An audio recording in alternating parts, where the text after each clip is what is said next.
Are you a real estate agent that's struggling to get business? Are you struggling to get listings? Are you having a hard time finding qualified buyers that are really ready to go? Are you worried about your business? Are you worried about how you're going to actually stay in business? Are you chasing transactions and you're just exhausted? If any of this sounds like you, then you've got to check out this latest episode with me and Andrew Smith, and we are going to discuss the things we're using today in a changing market to build our business, to stop chasing transactions, start attracting more business, and the steps we're using to do this. So don't panic, just check out this episode.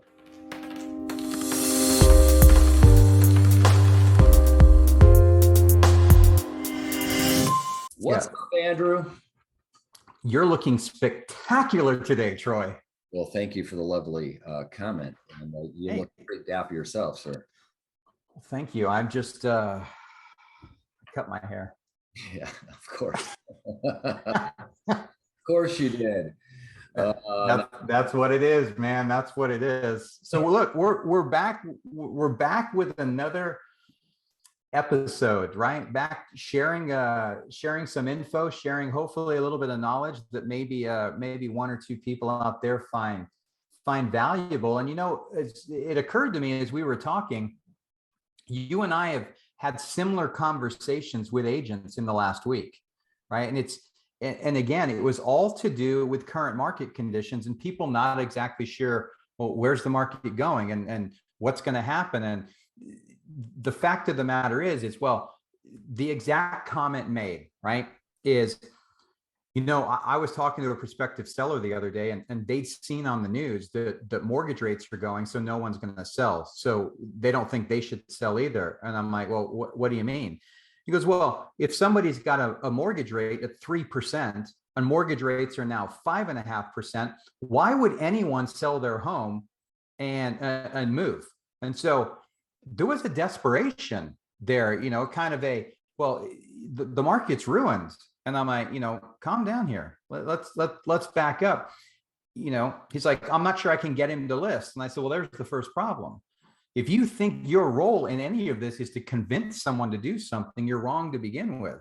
I mean, you and I firmly believe that is that our role, especially now that the market's showing signs of shifting and more in certain areas of the country than others, then our role is simply to help people interpret all of that information out there and provide them the information and the options they need to make the best decision for their specific situation. Yeah, I'm glad you brought this up because this is becoming the new panic, right? We talked about this in a different episode, the new panic for real estate agents. And we talked about the newer agent, which we don't mean age. We mean those that have only been in the business, 5 or 6 years, right? They haven't seen a real market, I like to call it, but they haven't seen where there's more of a balance, and we're nowhere near a balanced market right now. But agents have forgotten, and I think this goes to your point, they have forgotten what our true job is as a professional, is to help individuals make the best decision they can for their particular situation. When interest rates were, in the double digits years and years ago, people still bought and sold homes, and real estate agents didn't knee jerk and freak out that, oh my gosh, no one's going to buy or sell a home. People move because they have a need to move. Right. I mean, that's a great point. When you look at people that are selling, unless you're a hardened investor and, you're starting to look at the cost of money and the return, most people don't look at that, right? I mean, the vast majority of people, you think about it, you've got a young couple that maybe they just starting out and they're in an apartment, and it could be a 1-bedroom. They work from home. Now they're going to have a baby, right? And it's like, well, we need more space. So they're either going to pay and rent a 3-bedroom or whatever it's going to be, or they're going to buy. And the logical step is, in most cases, they buy. They buy based upon the fact that they're having a family change. Right. And so it goes. Could be another child, could be whatever it is. At that point in time, the decision to move, they've already made it in their mind. What they need to know is how they accomplish that. Right. Because the true nature of it, it's human nature in general, right? So the tendency is, here's what we want to do. Now, how do we do it? How do we accomplish that? So your role is, you've got to be out there making content. Take the headlines that you see every week and tackle them head on. Go live on Facebook, post videos to YouTube, get the message out to your network and say, hey, yeah, rates have jumped and it's scary and it may have changed your plans. Let's talk about it. Here's what it actually means. And you start breaking down the different options for them and show them, hey, you can do this, you can do this, or you can do this. What you're going to find is they're going to be incredibly grateful to you, saying, well, no one ever explained it like that before. I didn't even knew that was a possibility. I didn't know we could do that, right? And now all of a sudden you've given them options. So what your role is to try and show them the way, show them the path in a way that they may never even thought is possible. And if the best decision for them is for them not to do anything, let them know that. That's okay. That's right. Again, that goes back to your point in hand, is that the agents, we're here to educate people and help them get from point A to point B, whatever that is. Like you said, they're either their family's growing, or maybe they're downsizing. Maybe they're empty nesters at this point in time. Maybe they're taking a job in a city that's only 30 minutes away, but the commute's gonna not work with their game plan. It's establishing that game plan with the prospect or with your client, whatever you want to call it, and show them how to get there. Because you and I can probably both agree that, I know I do this, I get a crazy idea. I want to buy a big ticket item. I want to buy a car. So where do I start? On the internet. And I start looking around and say, oh, I can buy that brand new car with no money down for $199 a month. And the reality is not going to happen. Right. I'm buying, I don't know. I don't even know what you can get for $199 a month. But you know what I'm saying? I have a tricycle in my garage. Yeah, it wasn't a really good example, but they start on the internet. Well, if you're seen on the internet where you're giving value, and we talked about this in a different episode, and I'm sure we'll do another episode on agent branding and marketing per se. What are you doing as an agent that sets yourself apart? If you're an agent and all your marketing is, I just listed a home, I just sold a home, I just got more, above list price, wait until the market does start to level out. What happens when you can't say that anymore? When you just say, hey, we just sold a home. The point is this, is that you've got to find, and I just spoke with an agent last week about this, and a couple of agents actually in the same state, and they were freaking out about, I'm trying to help sellers, but I can't find sellers. Well, they're out there. There's people that need to sell in every single market, but what are you projecting? What information are you giving people? Or are you just being the typical real estate agent that knocks on a door, says, hey, I have a business card, therefore I'm a real estate agent? Yeah, I mean, the bottom line, with this is, you have to, you hear it all the time. You have to bring value. You have to bring value. You have to bring value as an agent. And what does that mean? Okay, guys, we're moving out of the market where, for far too long, for far too many years right now, you've been order takers. Somebody just walks up to your counter and says they want this, and you process the order. Yeah. And then they wonder why, well, you're not worth what we paid you.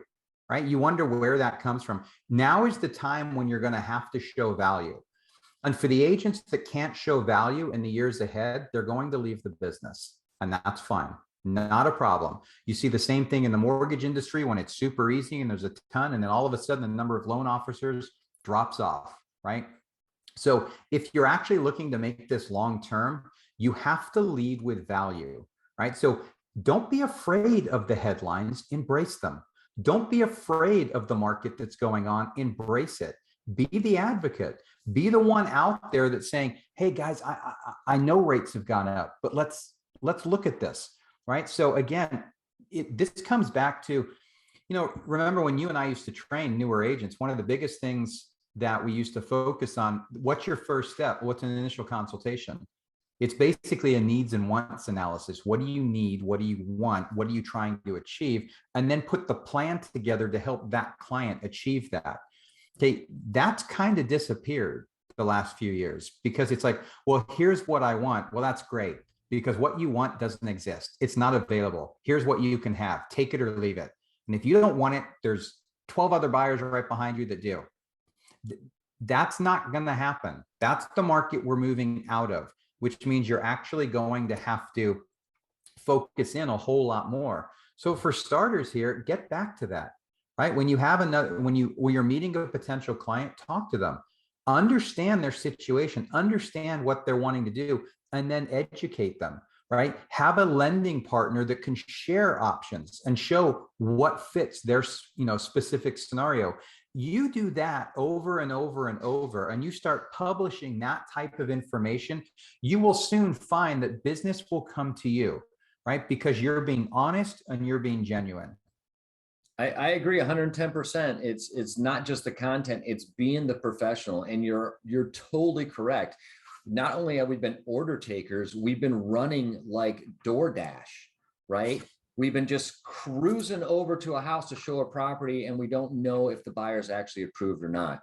We have run over to a person's home that said they're thinking about listing their property. Then we find out that they're nowhere near ready to list a property. Then we're frustrated, we're upset, and oh my God, this doesn't work. And what we forget about is that maybe that seller is not ready today, because you just now hopefully gave them enough information to make the best decision for them, but they could be ready in 3 months. They could be ready in 6 months. The point is you're planting seeds. We're always planting. We talked about farming before, but we plant seeds every day. Drop a little bit of honey when you're planting that seed, because that seller may not be ready to go today. But if you're providing them information, we know the old adage that if you do something wrong, right, you provide crappy service, 100 people are going to know about it. You provide exceptional service and you think about the client first, they might tell one person. Right. The deal is they will then be, and you and I have heard this in our own personal businesses just the past couple of weeks, that, man, I've talked to a bunch of agents. No one ever told me that. Yeah, I want to work with you guys. Right. Exactly. So guys out there, look, we know that the market's got some challenges coming up. Here's what we want to do. We want to help you through them. So we need your help, right? What are your fears? What are your challenges? What are you unsure about that's coming up? What's the biggest obstacle for your own growth as an agent that you see you're facing in the next 6, 12, 18 months? Put it in the comments below and we'll address it, right? We'll make a video specifically about that and try and help you navigate that. This is not a time, to be scared, but it's not a time to bury your head in the sand and pretend that everything's going to be the same forever. It's not, okay? But that's not necessarily a scary proposition. It's okay, right? More inventory coming back is a good thing. It's a good thing for us as agents. It's a good thing for buyers. It's a good thing for sellers. We need some balance to come back in. So let's embrace it, not run from it, and let us help you get there. For sure. And inventory coming back or not, in my opinion, doesn't matter. You as an agent have to be building your business. You're going to attract more business by providing more information, by providing value, as you say, Andrew. So yep. I don't care what the inventory is, right? Keep providing value and it will come together. This business of real estate for most agents is not go in and make a ton of money in 2-3 years and then sit back and keep making a ton of money if you're not providing value. You've got to provide value. So what's your long game in this? And as you said, Andrew, leave comments below. We will address this. If you want to talk to us one-on-one, you want to book a 30-minute call with either of us, the link is down in the description. We'll be happy to talk to you and walk you through where you're at in your business right now. It's no obligation. We just want to help as many agents as possible take their business to the next level. Absolutely, man. Well, as always, it's great talking to you. I love sharing ideas, and hopefully there's a lot of agents out there we can help through as the market starts to shift here. For sure, brother. Well, let's go rock out our days. Have a good one, man. All right, see ya.